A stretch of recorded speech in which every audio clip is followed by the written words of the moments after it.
Hello, everybody, and welcome to the Noel Zone. This is the Tarda Zone Talks, and we're here to talk about the PR that seems to be. I'll talk a little bit about it later. But Jodie Whittaker, Mandip Gill, Stephen Moffat have all been talking about the upcoming uh, series by RTD, and I want to ask you guys a simple question. Is Jodie Mandip and Stephen Moffat being used as PR for RTD's era? Because I do believe they are. Um, we had some comments from Stephen Moffat about Shooty Gatwa. We had some comments from Jodie Whittaker. And we've also had some comments from Mandip Gill in relation to the new era of Doctor Who. And for me, this is why I believe and listen, I didn't need this to tell me that Doctor Who's ratings are an absolute shambles. No matter what the spin is, the ratings are a shambles. And I think they're in panic mode, to be quite honest. So they were there for the Radio Times covers thing, which I never heard of before in all the time that I've been covering Doctor Who. This is the first time I've heard of this thing. So whatever it was, some award ceremony or whatever, celebrating Doctor Who or the Radio Times, I think it was an anniversary, celebrating their covers. And of course we had Stephen Moffat there, we had Mandip Gill and many others from British television and British film. And of course, I know people will say, well, obviously, if they're there, they're going to be asked about Doctor Who, and I get that.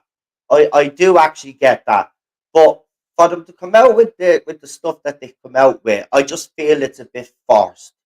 So I want to know what you guys in the chat think. I have sent the emails out to PD and Queen Charlotte, so they'll probably pop in around at 7 o'clock. I probably should have actually see if my Facebook is working and just tell them that I've left them. Um, Now, as I said, I have plans in place for the members stream. I'm just waiting to get it all done. I haven't spoke. Um, I was hoping to get it all sorted out yesterday so I could announce it today, but we're just gonna have to wait until another week, I think it is. So we'll get it sorted. I'll explain later. I know I'm being all cryptic and all of that, but I've explained some of the things that are going on. So hold on, I just want to let them know. So I think here my Facebook is working again. That's great. Um, yeah, as you know, I have a couple of Facebook groups on Facebook, and I've been keeping an eye on them. I'm not very active on them because someone else kind of runs them for me.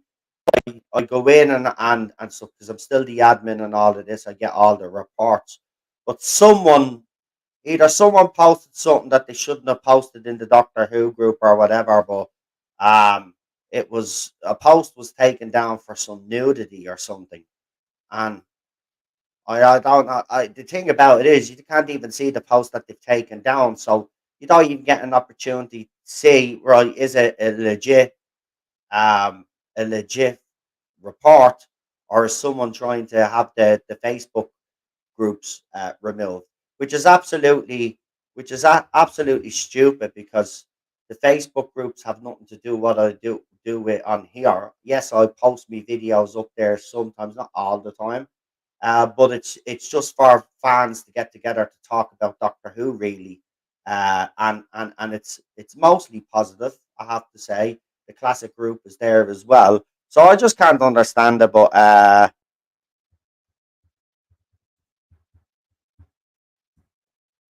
anyway, just letting them know email is sent. See, I probably should have told them. So it's my bad. They probably didn't know that they're on tonight.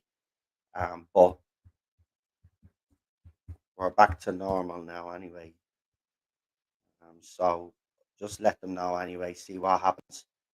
Oh no, Charlotte is here. I didn't even see. I'm only have to send you a message there because I'm a dope. But I have sent PD one just in case, because I obviously have been all over the place lately. But we'll get Queen Charlotte's opinion on that question as well. But I do believe that's what's happening. It's just their comments, and it's just Stephen Moffat's conviction when he was talking about how great shoot he was. It just it just feels forced to me. And we know they haven't got off to a good start, no matter what people say, right? It doesn't matter what they say. It hasn't. It was supposed to be a 60th anniversary, right? It should have done much better than what it did, right? Even the Christmas special should have done better than what it did. The bottom line is the show is struggling. The delusion is that there are some people out there that won't face the facts that that is the problem. If we address this problem, right, we say, yeah, the ratings are down. Then people can start asking the right questions. Why are the ratings down? What can we do to address it? What can we do to fix the situation? Right? But you've got so many people in denial and people that'll spin for the BBC because they want to get in with the BBC that they just ignore the blatant problems. We know what the problems are. It's actually an easy fix. Again, or just before I came on here, right? This is how stupid Disney is. So Disney talking about, we got that report, oh, they're going to kind of change course a little bit and not have it all about diversity. And literally, it's just at the break in there that Disney are going ahead, might go ahead with a black actress in the new Pirates of the Caribbean. I mean, Johnny Depp is Pirates of the Caribbean. There is no Pirates of the Caribbean without Johnny Depp. But for a company that's on its last legs and losing money left, right, and centre, I don't get this self sabotage. Nobody is saying that we don't want black people in roles or in, but the bottom line is that Johnny Depp made that franchise. Whether you like it or not, it's Johnny Depp's franchise. Without Johnny Depp, the things that he did on that franchise wouldn't have been as popular. Even the weaker movies in that franchise did okay. And the only reason why they did okay was because Johnny Depp was there, right? You remove Johnny Depp from those weaker movies, they wouldn't have made the money that they made. It's as simple as that. This is an absolute disaster, but this is what's happening everywhere. And it's the same with Doctor Who.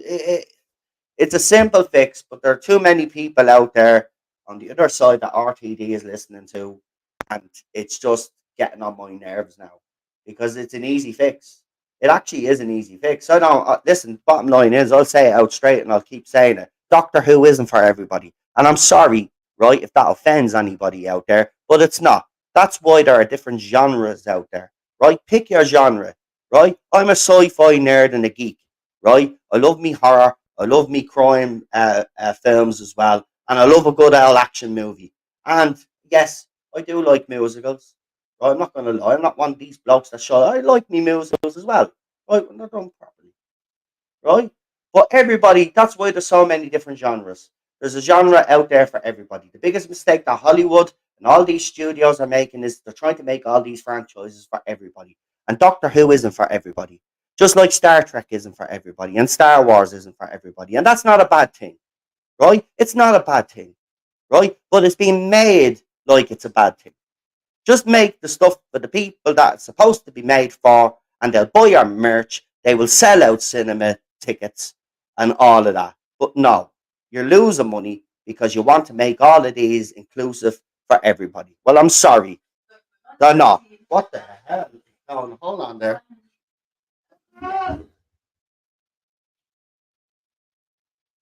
Holy shit. Me YouTube on me TV just came on its own. That's freaky. We've been watching a lot of ghost videos lately, bro. And all of that paranormal stuff. Me and Cheryl, like when Jordan lockdown and all of that. That's the type of stuff and the crime stuff.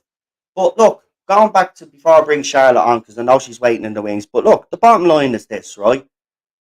It's not bad that these franchises are not for everybody, right? They can make shows that can pander to the people that they want to pander to. The reason why your shows, your franchises are in the state that they're in is because you're doing the opposite of that. You're ignoring the fans, and then on top of that as well, you're insulting them. You're insulting their intelligence with the type of stories that you're throwing out there, and they're not going to tolerate it. And they haven't. This is why these shows fail. And I don't want that for Doctor Who. People think I hate Doctor Who. They say you're not a fan. I am. I don't want this show to go off air. I actually really don't. I want it to be a success, right?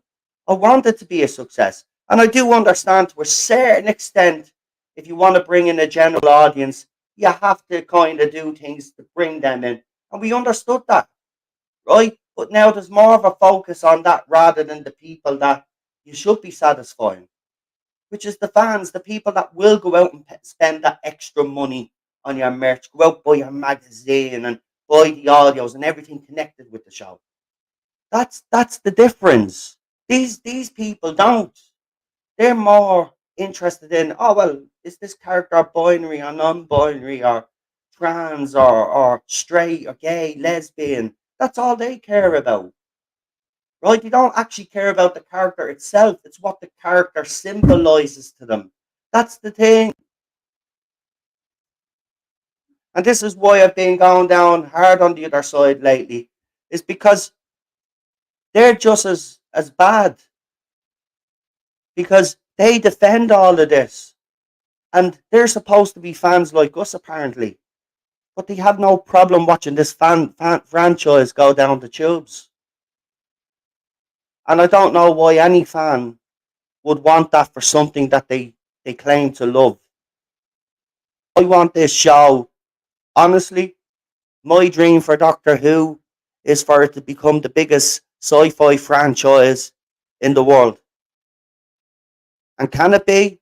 Absolutely. With the fact that they had Disney money injection, they had the world at their feet.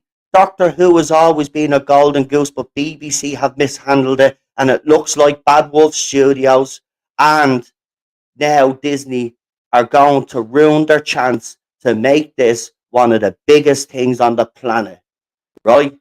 One of the biggest things, the most talked about show, like shows like Game of Thrones and Lost back in the day, right? Shows that trigger the public imagination. And they had an opportunity here. Now they still might deliver, but for what we've seen so far, I don't think that's going to happen. Anyway, I'm going to bring on Queen Charlotte because I'm going to check real quickly again on Facebook, just in case he has responded back to me. I'm pretty sure. Look, if he's not here, then he's obviously working or whatever, because he is a busy man as well. We just haven't spoke unless he's been in the chat. Because as I said, I've been very busy. But there you go. I think I did get a reply. So let me see. Um,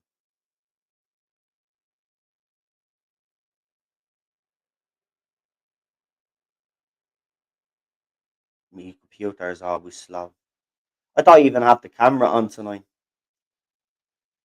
because I didn't want to take the bloody chance. But this is like crazy. I'll be with you in a minute. Yeah. See, you didn't know. See, it's my fault. I should, yeah, but we're back to normal now. So it's not every Wednesday, Queen Charlotte, PD when they're here, right? But it's every Wednesday. All the other plans don't interfere with that. So, as I said, we'll do that. So let's bring on my guest because she has been sitting backstage listening to everything I've had to say. So let's bring in the one and only. You all know her. Give her a big round of applause. Well, you can't really give her a round of applause, can you? But, give her a big hello in the chat. It's the one and only Queen Charlotte. Hello, everybody. Now, that was a lot. Anyway, 16 minutes. There you go. Anyway, I got me rant out. Well, it wasn't really a rant, but I got it. I got it out my system now. So let's ask the question that I am actually asking and see what Queen Charlotte has to say. Is Jodie Whittaker, Mandip Gill, and Stephen Moffat being used for PR for RTD's era, or do you just believe that they were asked questions and they're just being polite answering them? Or do you think there's something more in it, like I do? And I'll openly admit, I think there's more, and I think there is panic behind the scenes. And that was the perfect opportunity, the Radio Times covers, to get their opinion on Shooty and people like that. What do you reckon, Charlie? I think it could be a bit of A and a bit of B here because we've had plenty of time in previous eras when you've, like you said, if a previous showrunner happens to be in the press or a previous actor who's been in the role has got a show, it tends to be a question that's asked about them, like, oh, what do you think of the new Doctor? Those sort of very softball sort of, you're connected to Doctor Who, some in a way. Let's ask you about Doctor Who. Like, journalists aren't that inventive with their questions, and they aren't that sort of clever to think beyond the obvious a lot of the time. So it would make sense if they were being talked to anyway, that they brought Doctor Who into the conversation. But I do find it interesting the timing because I can remember at the beginning of Jodie's era, she got the usual like welcome, but then nothing for Yeah, they ages. all. Like nobody spoke. Yeah, you're right. That was another point I should have brought up. So, but I got into a bit of a tangent, as I always do. But that's exactly right, because I remember you weren't hearing that from Stephen Moffat or RTD in relation to Jodie Whittaker, because they were being respectful to Chris Chibnall. I'm not saying that they're not being, or Stephen Moffat and Mandip Gill and Jodie Whittaker are being disrespectful, but I do. The timing is interesting. Yeah, Okay, I do. What? like I said, because at the beginning you got like the usual welcome to the family sort of comments that all new production teams get, all new doctors get when they're revealed. And then there was crickets for ages, and we all commented that it's weird that no past production teams, nobody connected are talking. And then all at once, her last series, you got Moffat talking, you got a lot of ex Doctor Who alumni suddenly start to like big up the trailer. I remember we got that, and it came across fake as anything Moffat. So I know the Flux trailer was brilliant, and he was like praising it till Kingdom Come, and he hadn't done that for anything with Jodie's previously. So it just felt, are you just trying to, because it's her last series, give her a last bit of hurrah here to try and make her out that she's popular and she's loved and that sort of jazz? So it's interesting that this early on, we are now apparently getting a swathe of ex Doctor Who people coming out, bigging it up per se. Because I don't know exactly what was said by Jodie, Manip, or Moffat. I know Moffat's been pretty much all throughout Russell's return been talking about Shooty, because I remember in an interview, this is why I really think he's going to come back and write at some point, because Russell literally sent him Shooty's audition tape and he was talking about the audition tape, Moffat. And why would you do that unless you want him to be more involved? Like Listen, you wouldn't he's do coming that. back. He's He's coming coming back, back. right? Because I'll tell you. Look, I don't do this anymore, but I did say in a couple of it. I think it was the last live stream I did. Look, I have been told. This is what I was told. There are people that are keen on Stephen Moffat coming back to write some episodes. But look, that was never ever going to be in doubt, because as soon as RTD was announced anyway, what did we all say here on the panel? Don't be surprised if Stephen Moffat Yeah. makes a But return. So it's not news to us. But no, I would be honest with you. If Stephen Moffat came back, right, to write some episodes, then it really has failed, because it would show why would you Russell bring up. it? You wouldn't yet, because Russell's in charge now, right? It was different when Russell was in charge and he brought Stephen Moffat in. The natural successor was supposed to be Chibs, but then obviously it was given to Moffat, right? Because Chibs, remember, turned it down. So Moffat got it, right? Moffat didn't invite RTD back, right? That just wouldn't happen. So vice versa here. There's no way that RTD would want Stephen Moffat back unless RTD can see the state and say, yeah, we need help here. Let's bring him back. Let's see if we can recapture the magic again. Yeah, I'm telling you, but I don't want to leave him in the wings. Just bring him on real quickly. But TD. Oh, sorry. Caught me in the middle of. I bad because I never told anybody. But I'll tell you now. Every Wednesday now we're back to normal. Oh, okay, that's great. That's great. So watch us now. So the usual. You can't turn up. Just let me know as you always do, guys. As you always do anyway. But let me know if you can't turn up a week. We'll still continue. Okay. Yeah. Sorry, chat, for burping like that on my way in. I just got let it out. You know, better out than in, eh?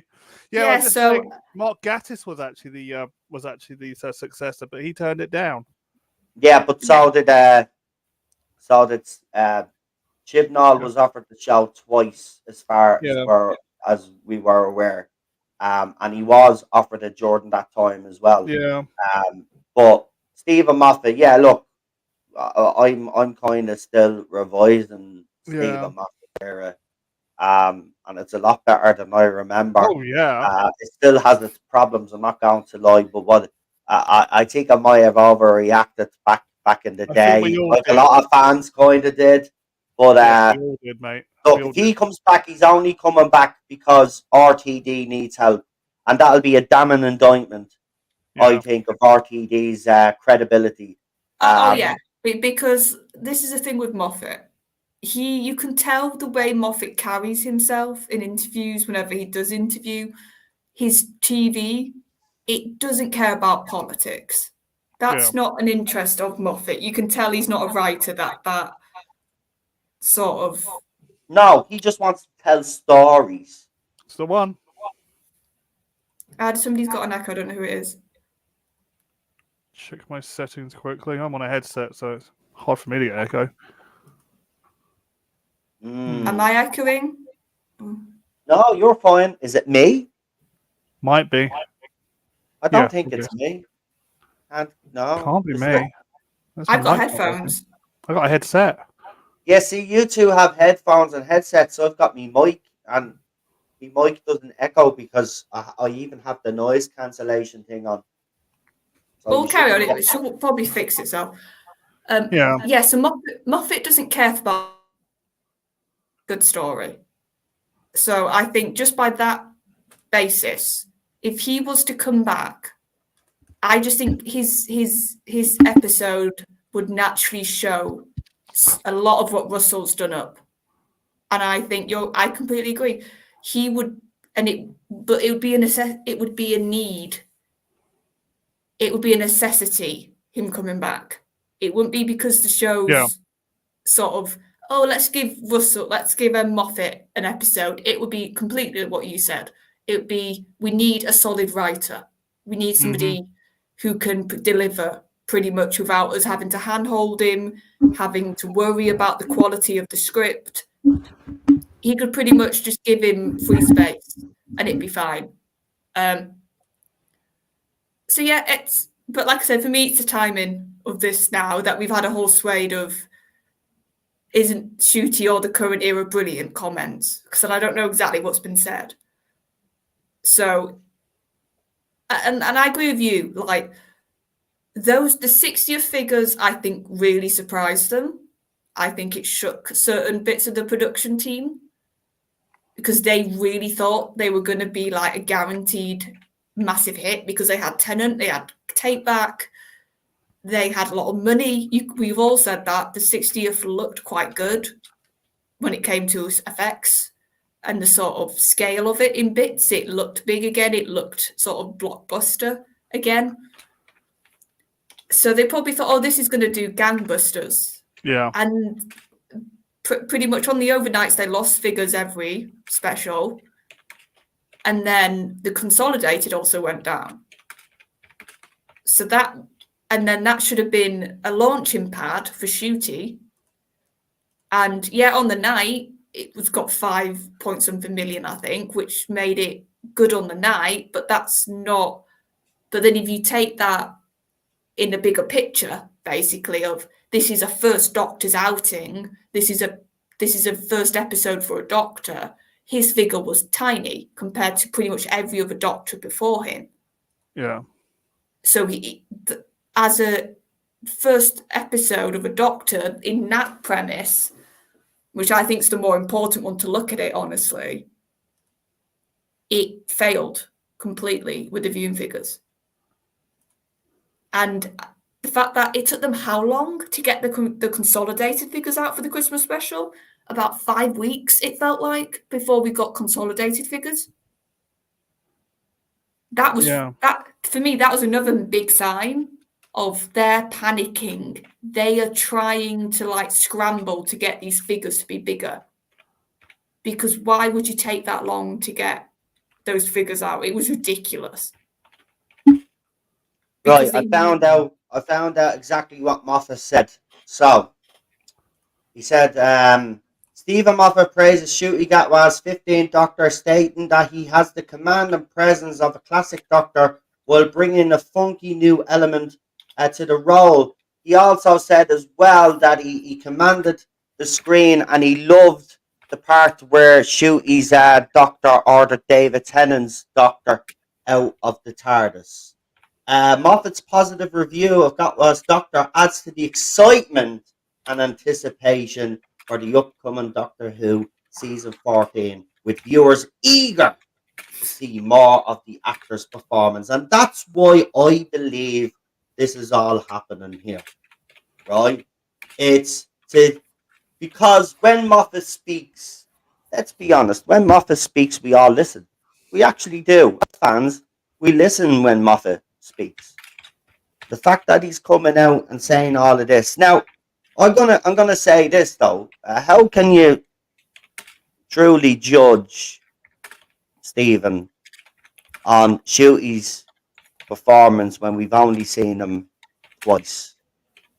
I think you're kind of jumping the gun a little bit. I do like some elements of Ncuti's performance. I think I've made that clear.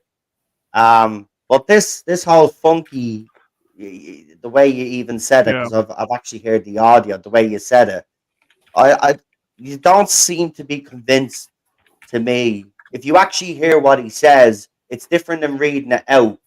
He doesn't sound convinced to me.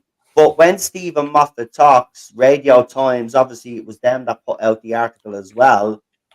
This is why it's being done. Have you noticed that there's been hardly any promotion of Ncuti's first season? Yeah. And it's all been about ex showrunners and actors and actresses that have worked on the show talking completely. So there's something going on there, definitely. But interesting comments. How he can jump to that conclusion though, that quickly, surprises me. Unless he's seen some episodes. I'm just thinking with how close he is to Russell. And like I said, he saw the audition tape for Ncuti. Maybe he's been given some episodes uncut almost to watch. I'm just throwing that out there. It could be a possibility that he's seen more than us at this point. But well, they are definitely trying to big it up. I agree with you there. Gobstar talks about things.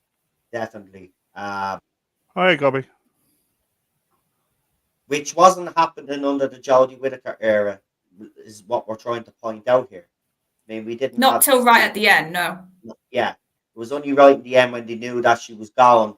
Everybody came out and sung our praises. This is different. There is. I honestly believe there's panic. The numbers haven't done. And this is why I think those fans that are spinning the ratings are an absolute disgrace, because if you actually came out and told the truth, we might be able to fix the problems with Doctor Who.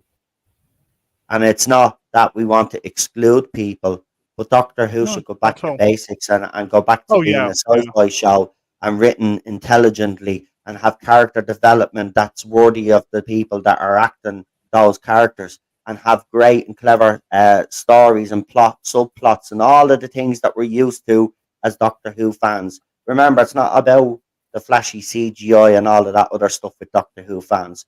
For Doctor Who fans, it's always been the writing, because that's what the show has always leaned on, is their ability to pick out the brightest writers out there and create something absolutely magnificent. and so far, from what I've seen, it hasn't been overly spectacular at all.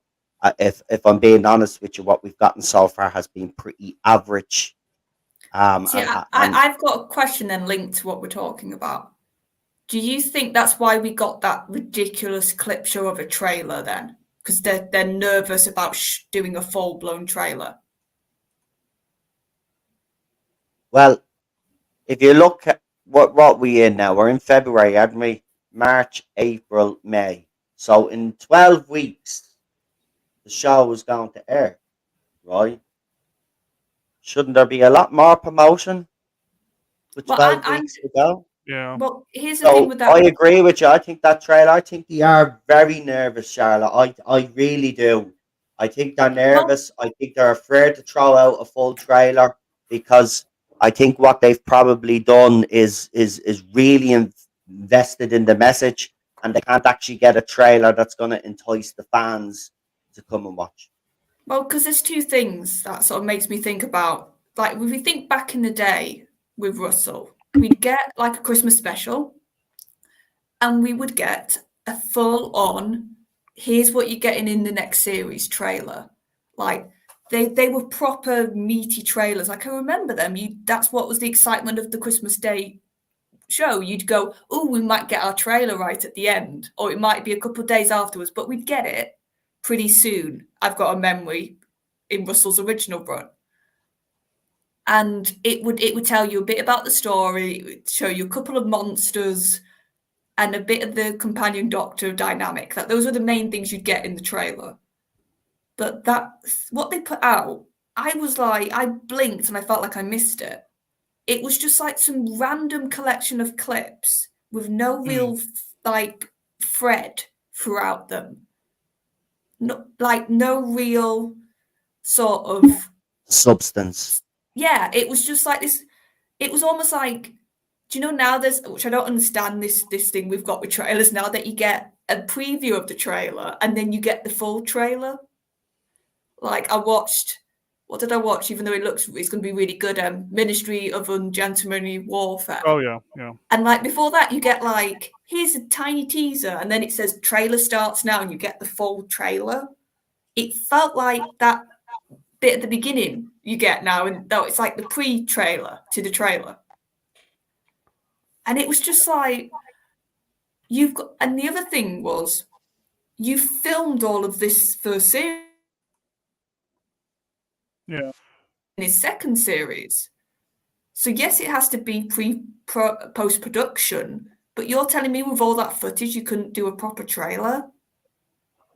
Well, the issue is probably this, is what they filmed is absolutely rubbish and there is no substance to it, and that's why we got a trailer or whatever that was that doesn't have substance in it, because maybe he's doing the same thing that Chris Chibnall did. It's all going to be explained on the screen because, he can't be arsed to actually do what he did back in 2005 and put clever plots and threads together. See, they take the lazy way out now. They don't like explaining or using characters the way they should be used to explain it. What they do is they get the character to turn to the camera and explain to the audience, spoon feed them what's actually happening. So, that's what I believe is going to happen here, because, there is no excuse for no trailer. Where is the trailer? Come on, where is the trailer? Like, we should have a trailer by now, though. But 12 weeks to go, though, we should at least have one trailer by now. Oh, yeah. But I'm saying, even if... Remember when we used to get, like, a Doctor trailer, I referred to them in my head. And, like, Moffat did it as well. It wasn't just a Russell thing. That, like, when the Doctor, before you saw him in his first series, you'd get a trailer that would be the flavour text, almost, for the Doctor coming up. We got Am I a Good Man with Capaldi. Oh, yeah. Yeah. We got with Matt, we got the sort of fairy tale trailers we got before his first series. So even if it was just a bit of that with your Doctor, if you didn't want to do a story related trailer, just show Shooty off for God's sake, a little bit. If you're scared to death of what else maybe you've done, Just pick some scenes that he's really good in, or pick some good action shots of him running around. Just do things like that, just to hype us for his Doctor. And that's what I feel's missing at the moment. Because I think Ncuti's got real potential. That's the word I would use, because I agree, we can't say he's a brilliant Doctor. We've not seen him enough yet. It's way too early. But I think you've got real potential with this actor. So they should be showing that off. You do, though, if he's used in the correct way, right?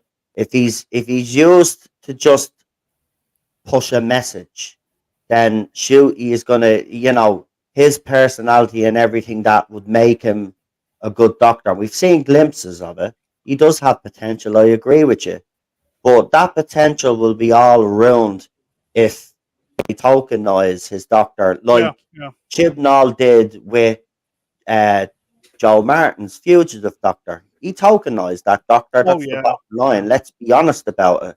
He didn't give her proper character development, and he let Joe Martin down, just like he did with Jodie Whittaker. Now, if RTD lets Ncuti Gatwa down, it's an absolute disgrace. He should be able to reach his full potential without being hindered or blocked by politics or this agenda. Just get him out there, get him on some good adventures, and let's see what he's capable of. That's all we ever want, right? He has a chance to prove, and you know what? He gave me some indications that he can be potentially a very good Doctor, even a great Doctor. But he's going to need that support from the showrunner and the writers, as in giving him the best scripts possible so he can highlight his talent. That's what it's about. It shouldn't be about his skin color or anything else, right? It should be about his talent. Let his talent shine. And if you let his talent shine, then we see how good he actually is.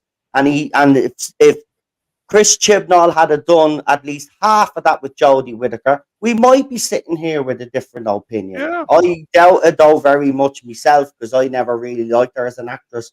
But she might have convinced a lot more people out there if she was given the right tools to do the job. And that's what has to happen with Ncuti.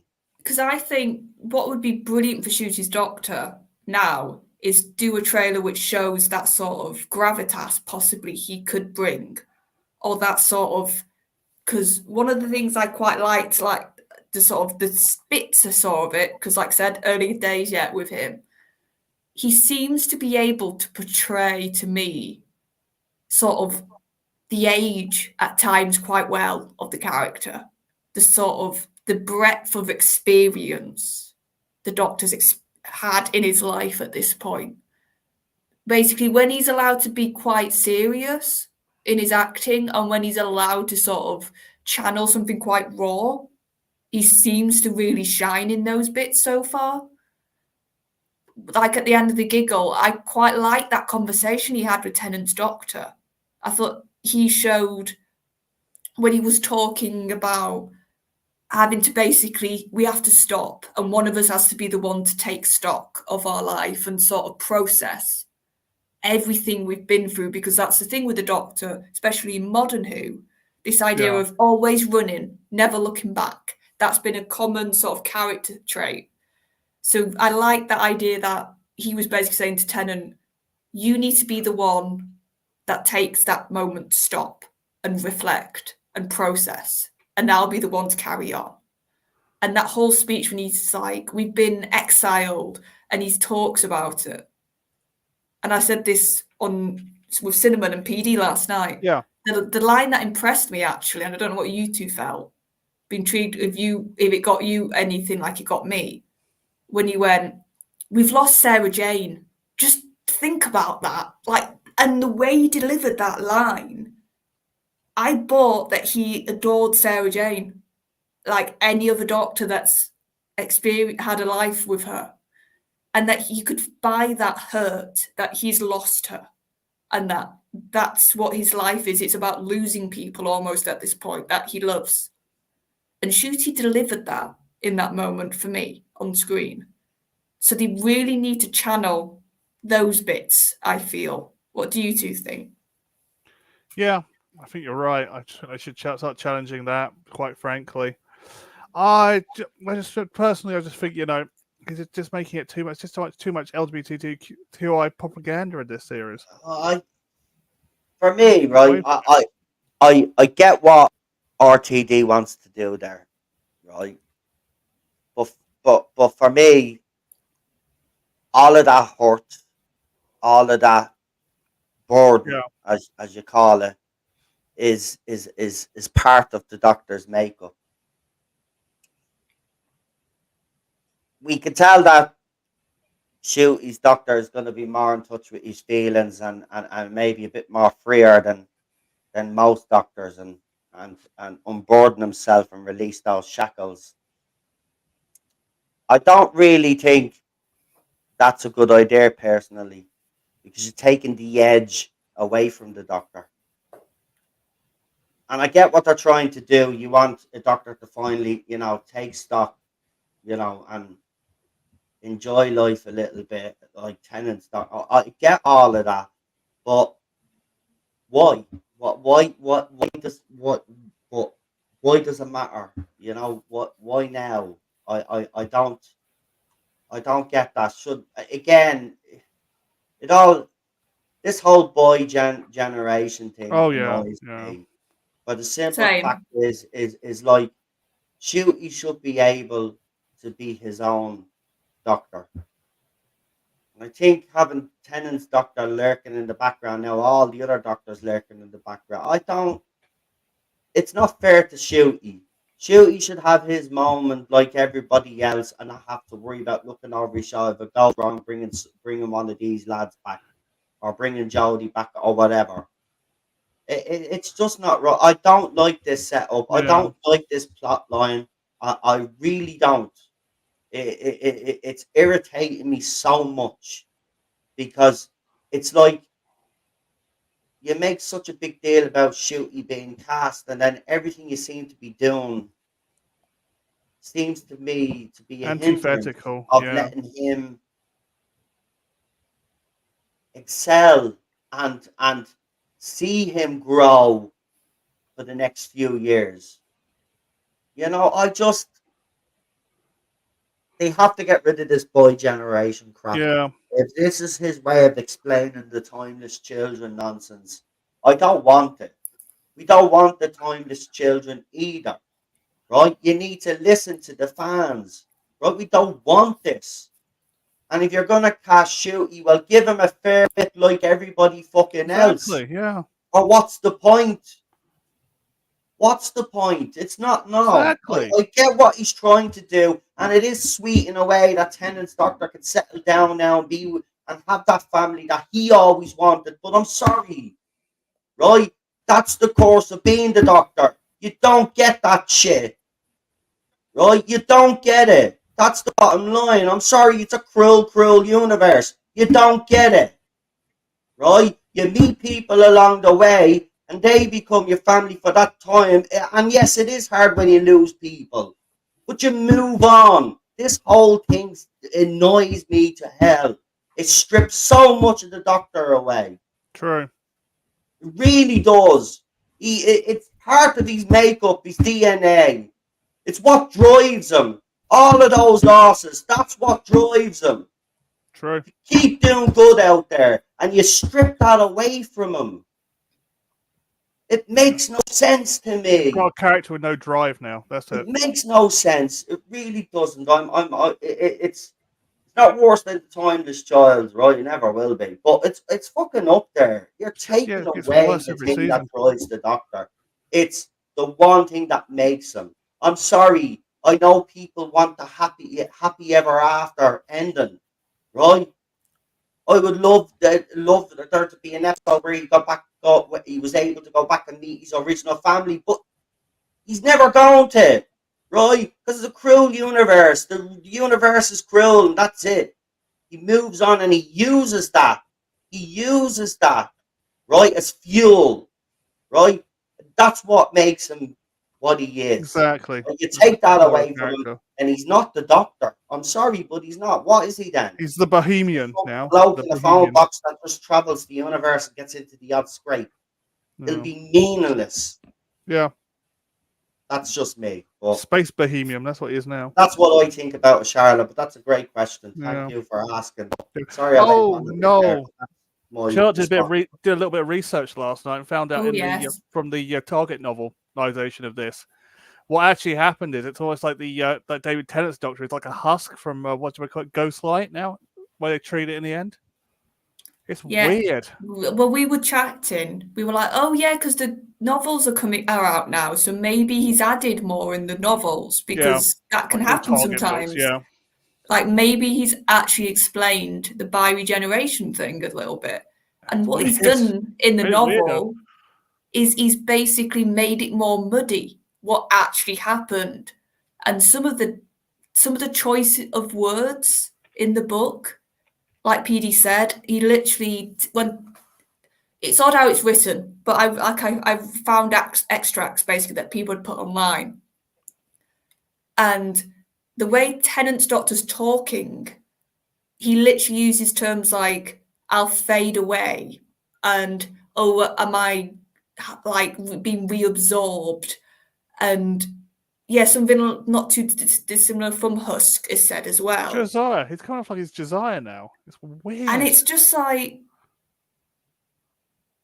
what are you like? So it's not so because we were trying to work out, does this mean this Tennant's current incarnation, is he going to regenerate? Is he going to become Shooty later on, or is it this weird blip? That's the other word. He literally refers to himself as a blip as well in the novel. And it's just really odd language, isn't it, PD, that when we were going over it last night? It's just weird. It comes off like it's been taken from straight out of Ghostlight. They've turned the Doctor into Josiah.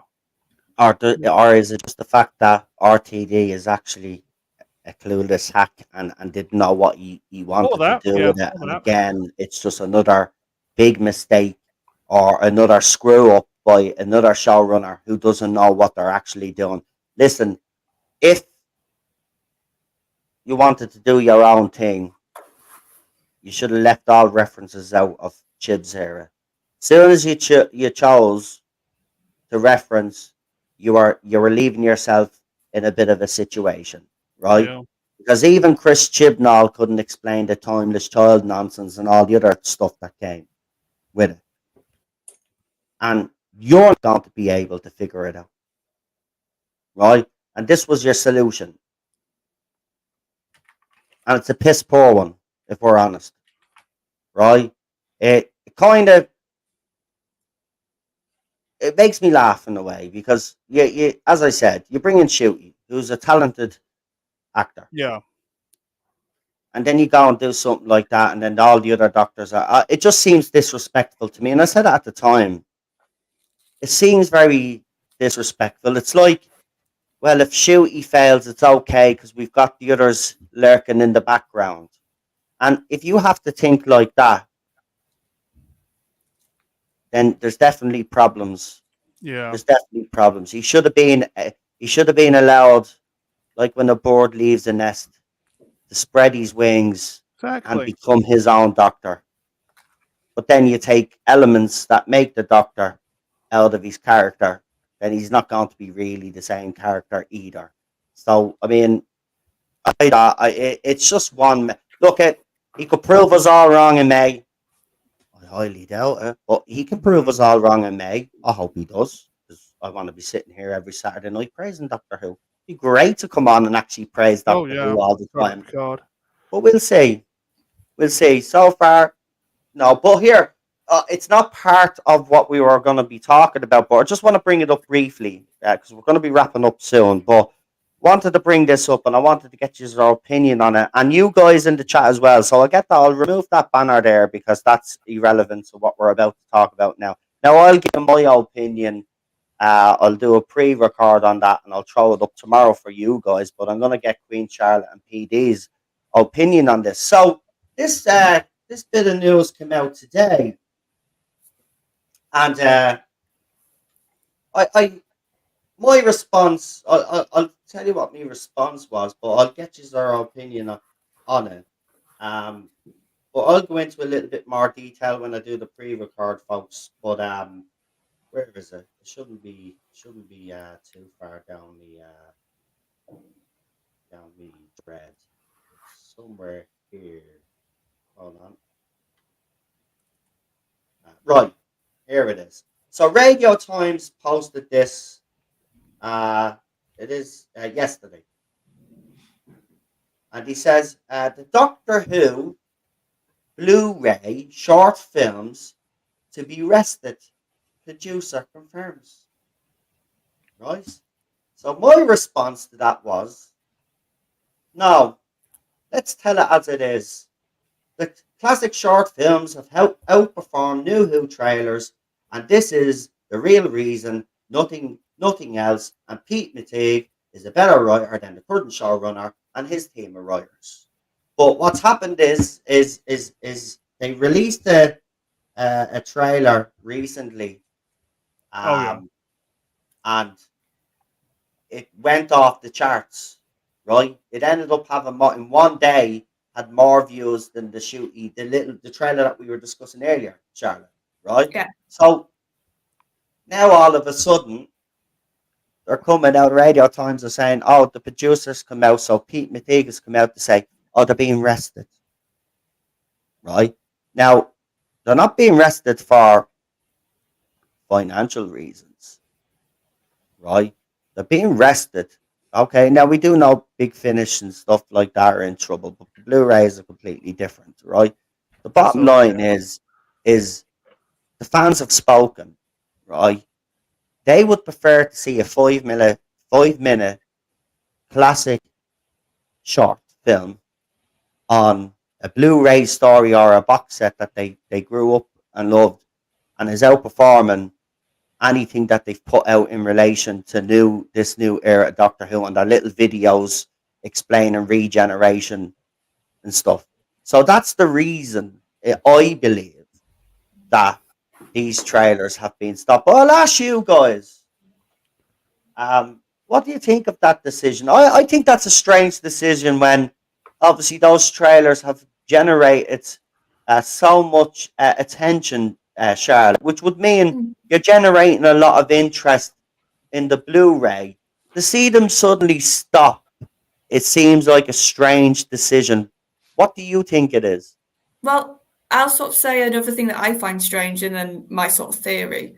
Also, it's strange because you've clearly seen that the trailer started off as like a bit of fluff, like a nice bit of, oh, we've got Joe Grant back. I think she was in one of the early ones. Or we've got classic companions. Let's have them film and do a bit of a larking. And then, yeah, it was a lot of fluff. And then you could see it gradually, they started to get a lot more serious as actually having storylines and actually being continuations of the classic stories. That each bit more high production value. Like I said, the writing clearly stepped up. That the last 3 or 4, not just the Leela one, we had the one with Tegan before that I thought was quite impressive for what it was. You had the one with Perry, where we found out what she's been doing since classic era. So you could see they were like getting bigger and like branching out. And then you've got the Leela one, which felt like this should have been something for the anniversary we got, but like a proper special. This should have been the trailer for a special we got in the 60th, not for a Blu-ray. It felt so much, like I said, in every way bigger, more hard-hitting. It was that brilliant hybrid of new and classic, and it really felt grown up. I think it's like for what it was doing, that trailer. So after you've just seemingly shown what you can achieve with these things, to suddenly pause them, I think is very suspicious. But I think there could be a little bit of actual logic here, but I think there is a big chunk of this that is embarrassment, yes. The bit that could be some actual technical things is we are sadly losing a lot of the cast and crew and writers that were on classic. So it is going to get to a point eventually where it's going to be harder to make these trailers because we just won't have the people around anymore. Yeah, so, but wouldn't that not be another reason then to keep them going? Because, as you said clearly there, and you're absolutely right, is all of these actors and actresses are not going to be around forever, unfortunately, because obviously Classic Who was back in the day, so it's been over 60 years. So a lot of them are reaching the what do they call it? The last years of the their life, golden years. the Yeah, golden years. Golden age. So yeah, I get where you're coming from, but this is why surely you would have to continue them. Well, like I said, I'm thinking maybe they're just thinking long haul, but yeah, that's another argument against it completely, which I never thought of, to be honest. Yeah. And yeah, should we not just keep doing them until we literally can't physically do them anymore? Exactly, because it looks like the classic cast that they do bring in, Charlotte. They seem to have a lot of fun doing it. Oh, they love them. They've always had that connection with the fandom anyway, but it's still there. You could see it. I mean, if you even go into the comments of the last one that they put up, and you'll be amazed the amount of positive comments, like, and people saying they wish that they would do more classic stuff. I mean, they're literally being told in the comments, please do more classic stuff, but now all of a sudden, especially as, like, for me, I love my Troughton era, and we've not had a Troughton Blu-ray yet. We've not had a box set in the collection, as it's referred to, from his Doctor, and we still have Fraser. We still have Fraser Hines. We still have some of the other companions. Is it Vicky? I feel terrible. Victoria. We still have Vicky, and like those two have shown they're very game to still do stuff for Who. They would love it. So I've always sort of wanted a trailer with Jamie. That's been a thing I've been wanting for years now, and now it feels like we're not going to get that. And I felt like for a while Fraser has been getting the short end of the stick when it comes to Doctor Who. There seems to be, I've noticed that all the time that I've been on Twitter and I've been doing this, he's never really included in stuff like that. That does annoy me. Why though? There has to be a reason though. Like, I mean, he even went on to be on Coronation Street for ages as well. Like, I mean, the guy is TV royalty. Like, he is the British TV royalty. Like, where's the respect for him? And I would say the same with Paul McGann. Now, I know Paul McGann has had some stuff to do, but even his Doctor is kind of snubbed, isn't he, with a lot of people? Like, and I don't get that. I think some of it is because Jamie sort of, and this is what I adore about the character, he's not your stereotypical companion in so many different ways. So I don't know if they almost feel like they don't know what to do with the character now if they were to bring it back, even if it's just a trailer, which is stupid because, like I said, Fraser has still got that spirit. He's still got that sort of cheekiness we love about Jamie. He's got such fondness still for his memories of. He loves that character. He loves Jamie. He loves Pat. You hear him talk about Pat, and you can feel a real brotherly sort of love, and you got that on screen with those two. Oh, he did love him. He did. They loved each other, man. You could see it. That wouldn't have worked. Look at that. That wouldn't have worked if those two hadn't got on. It wouldn't have. No, and that's the thing. You needed, and this is, like I said, a bit of me thinks, is it because Jamie just doesn't fit the mold? Somebody's just said male, pale and stale. Is there a bit of that? Because they seem to want to concentrate on the female companions a lot more than the male companions.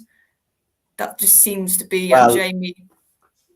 Well, we've seen it throughout the years that they do highlight more the female characters. And again, I've nothing really, I don't really mind that, but it would be nice once in a while. See, this is what we're saying. Like, it'd be nice once in a while to do some male-headed trailer. What's the problem? You know what I mean? There's not Yeah. an issue here. There does seem to be a bit of that. I'm not saying that's the total reason, but we've called for him to be in the show for a long time, and he's still around and still fit to do it.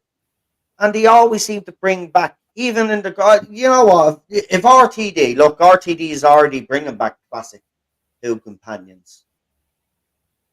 You've got to find some way of bringing Jamie back. I mean, if you could do this boy generate crap, you could certainly find a way of getting Jamie back. Oh God! All you need is one line to say he's got his memories back.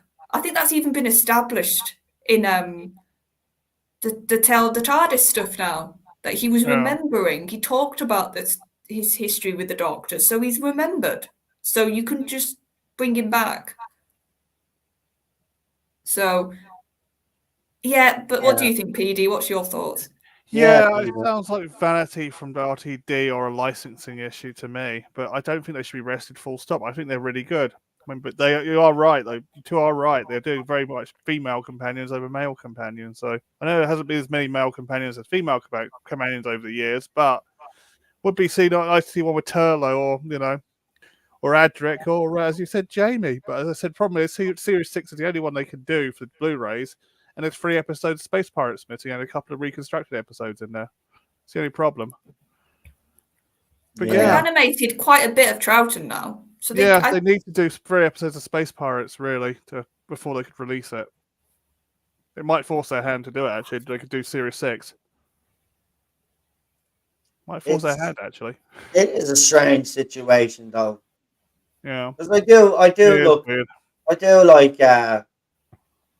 Fraser Hines. He's nice. He's always nice. He's always nice to fandom. And whenever a fan does any art or anything in relation to Jamie, the character he played, he absolutely bloody loves it. And he's always embraced this show. Always.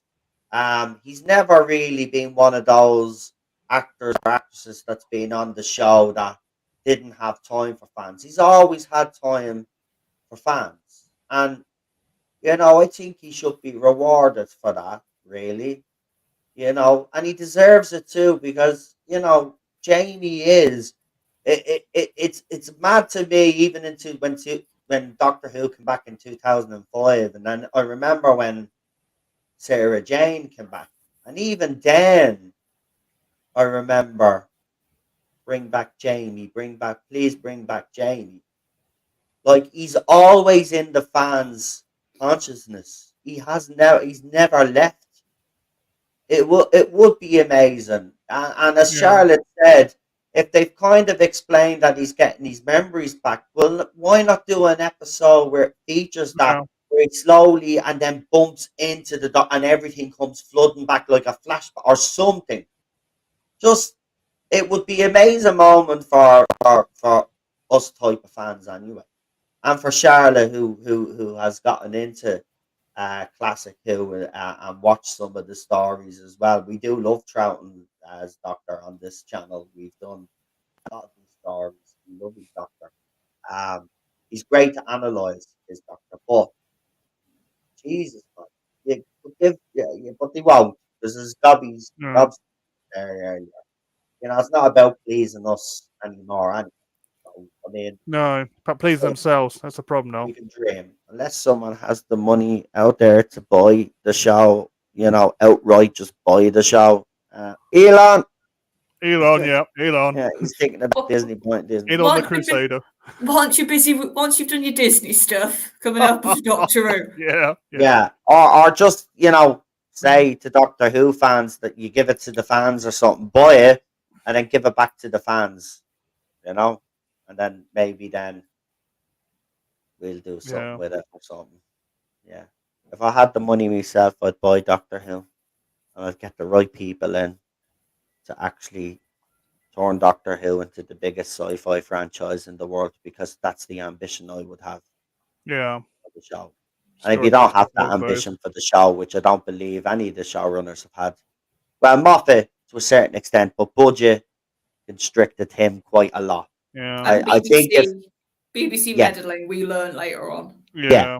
But if imagine if Moffat was in charge of the show with with Disney money, Oh right? God, yeah. But the only problem is that he would push back on Disney's, demands, and then what would happen then is we probably get a great fourth season from Moffat, but Yeah. then the relentlessness of Disney and maybe then even threatening to kind of get rid of him, he would then kind of relent a little bit and then give it like he did with BBC near the end, where he just got to the stage. Well, if this is what you want, okay, I'll put it in at this stage, because he was just got to the stage where he just didn't give a crap anymore.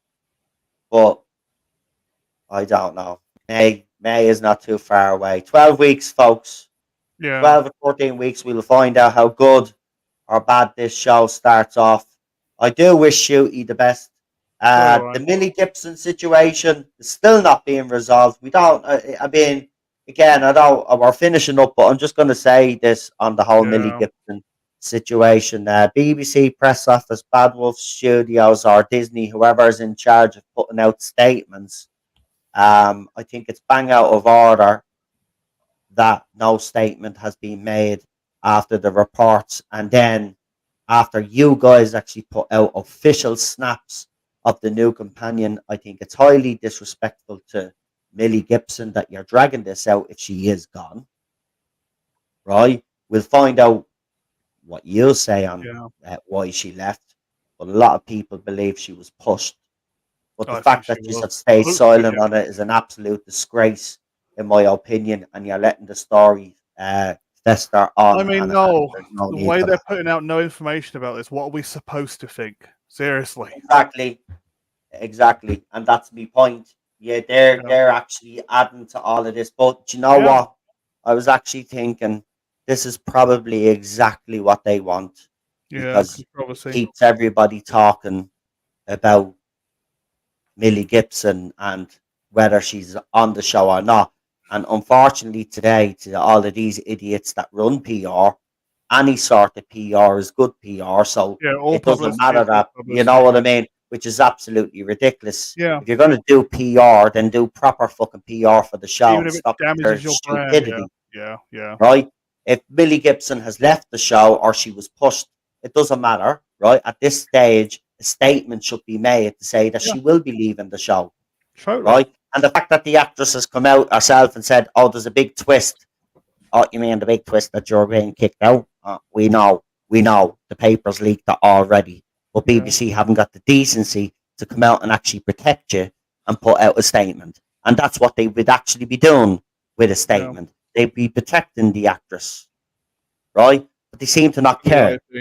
And the IP. Anyway, I'm going to leave it there before I get into another little rant. But I want to thank everybody that's in the chat. We had 30 people watching today, which was absolutely fantastic. So thank you. Don't forget to like, share. And if you haven't subscribed, please do. But we actually have reached 2,300 subs now.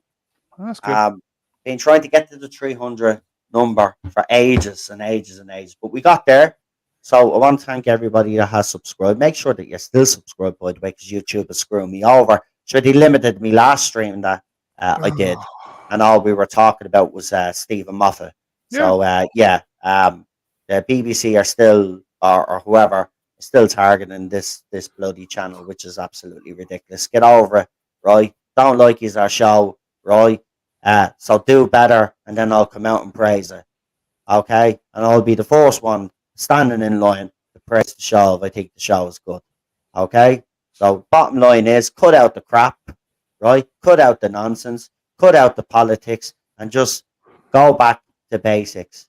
Making Doctor Who a sci-fi show. We want intelligent stories. We want proper character development. And, we don't be smashed across the head with a message. Okay? Anyway, let us go and move on to our panel and get them to do their usual channel shout outs. And there's a few people in there. But I want to give a special mention before we do go to Queen Charlotte first. I want to give a special mention to Cinnamon Toast Crunch, who did do a stream with PD and Queen Charlotte, and I was actually in the chat for it. They were talking about Arcane, The Witcher. Now, I did come a bit late, so I don't know what other topics they spoke about before I came in, but they're talking about Arcane. It were talking about The Witcher, and we talked about Batman being killed off. Oh yeah. And then and there you go. So yeah, go and check out his stream on Cinnamon Toast Crunch has his channel up and running. So yeah, go and check it out. And now I'll let Queen Charlotte do her shout outs, and she's probably going to mention Cinnamon anyway. She does mention who she streams with, but there you go. Want to get in there first. Well, anyway, hand you over to the one and only Queen Charlotte. Yep, so Type 40 Live, we are now fully rearing back with our Thursday shows. We are also going to be covering the pausing of the trailers, so you can hear all our thoughts about that. I think we'll probably talk a bit about the sad passing of the Valeyard actor, Michael, and then general news and bits and bobs like we usually do on our streams. And keep an eye out. Dan will be soon recording reviews for the 60th and for Shooty's first outing, which you'll hear me on some of them. And you'll catch me here on Wednesdays. And like Noel said, me and PD had a great time on Cinnamon's channel last night. Had a proper natter about all sorts. So if you want to have a real listen to a very rounded and lots of different topic conversation, catch that on his channel. Exactly. That's what was good about it. He was able. They were talking about different topics, and we like to do that on this channel. The odd time talk about different topics, but Cinnamon started off like that, and that's the best way. Don't hinder yourself. When I came on, I wanted to just speak about Doctor Who, and then everybody's just known me for speaking about Doctor Who. So when I do get around to doing other random topics, they don't actually do as well here, because people just want me talking about Doctor Who. But Cinnamon is making sure that his channel will cover all sorts of topics, and that's what I wish I had done in the beginning, because I'm kind of I'm stuck in the one genre, as you would say. So yeah, so go and check out and subscribe to his channel as well. 40 something subscribers he has. Let's try what's the date now? Let me see. So it's the 7th of February. So by the 7th of March, let's see if we can get him up to 100, 120 subscribers. I think that's a realistic goal there. So if you haven't subscribed, all the links PD has been putting them in or in the link description, and I'm going to hand you over to Mr. PD Rich. Yeah, tell me I'm missing a link at the moment. But anyway, always find me in the chat on Rabbis 3 days a week, and you'll also find me here on Wednesdays. Now that I'm back, we're all back, and you'll always try to find me on Cinnamon whenever he needs me.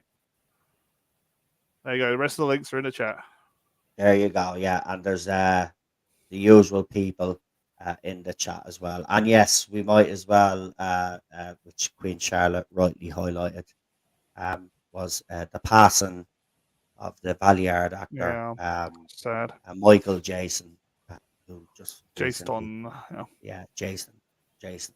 I get confused. Who recently passed away, and also Carl Weathers. That was a sad one as well. Passed away. Apollo Creed, for anybody that knew him in the Rocky franchise. Dylan from Predator, and he was also in Predator, and he was recently in The Mandalorian. Gina Carano and others devastated at his passing, and it was a bit of a shock. I know he was 76, but 76 is still kind of young today, so it was young in Hollywood. It was a bit of a shock. But that's 2024 for you. Just bad news. It's always January, February, isn't it? No. Yes. Yeah. Then we have a little bit of a period in March and maybe to May, where we might have a bit of a breather with everything that goes on. Then after May, then everything just goes to shit again. Yeah. It's like as if it's all timed and planned and synchronized all that. Anyway, we will leave it there, folks. Thank you for joining me. I'll be back with a couple of pre-records. And as I said, stay tuned. I'm just waiting for Brendan, as Cinnamon had actually said, to come back off these holidays. And then I'm going to then talk to the other two people that I want to have on, because they're clueless they're clueless right now. They don't even know who they are. But I wanted to wait until I know Brendan is ready to go, and then obviously then I will ask the other two, which I'm pretty sure they'll agree to come on, and then we'll have those membership streams up and running. And what it'll be basically will be is all the pre-record videos that I put up in relation to Doctor Who. We will then discuss that in member streams for all you new members as well that have been given memberships. We will, and as I said, they're random, which I think is a bit stupid because you know me, if I had the capability of giving memberships, I'd give them to the guys. That I always said moderators should get free membership so we can moderate what I for mean. you. Yeah, But a few people that I do know did get some memberships. It's just some memberships went to people that I've never seen in the chat. So that's why I was a bit annoyed about it. But the Gobster talks about things, got a membership, and there's a couple of other people there. I think PD got a membership. Yeah, I got one. And a few more. It's just a pity that you know, along with PD and Gobster, that a lot of other people that we know didn't get one. But remember, we get them every month. Apparently, that's the new thing with YouTube. So I get them every month. So there'll be another 5 or 10 available at the end, at the beginning of next month. So as I said, look out for them. So that's what we'll be doing, and then we'll be doing that live show there. And as I said, we're going to put the movies on there as well, because we'll have obviously a lot of years now that are members that'll be able to go in and watch them, and that'll be great. So yeah, I'm looking forward to that, and I'm hopefully the other two agree.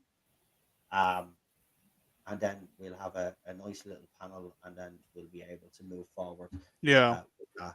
And then once I get settled, then I'll see, because I don't want to overdo things, right? But eventually, then I'll start adding little things back, because I want to do Classic Who again. I'm not abandoning Classic Who, but just for the time being, it's just going to put on hold, as I told you, till I get everything sorted. And when everything runs smoothly the way I want it. Yeah, we've got 2 episodes of Enlightenment to do, haven't we?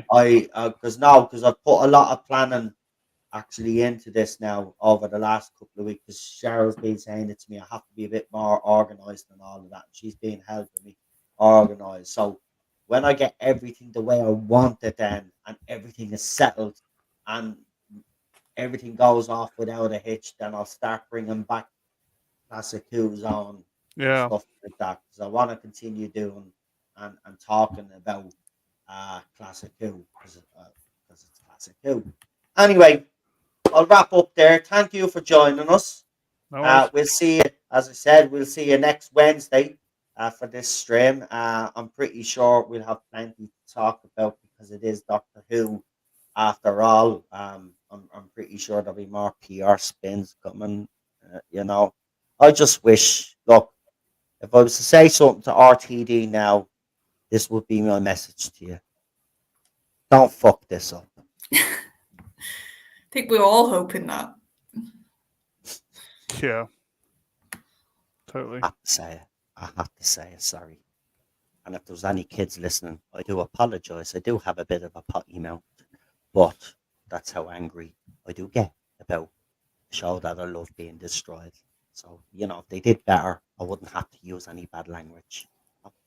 Anyway, RTD, you know, book up your ideas, mate, and get this show back to where it belongs, please. Thank you. And that's the end of me. See you later. Adios. Good night. Au revoir. No, feck off. Say feck off. That's a traditional Irish goodbye. Yeah, traditional Irish right there. Yeah, I could just tell you to feck off. I'm off to get some grub now, so feck off. See you later. Have a good one. Bye-bye. Later.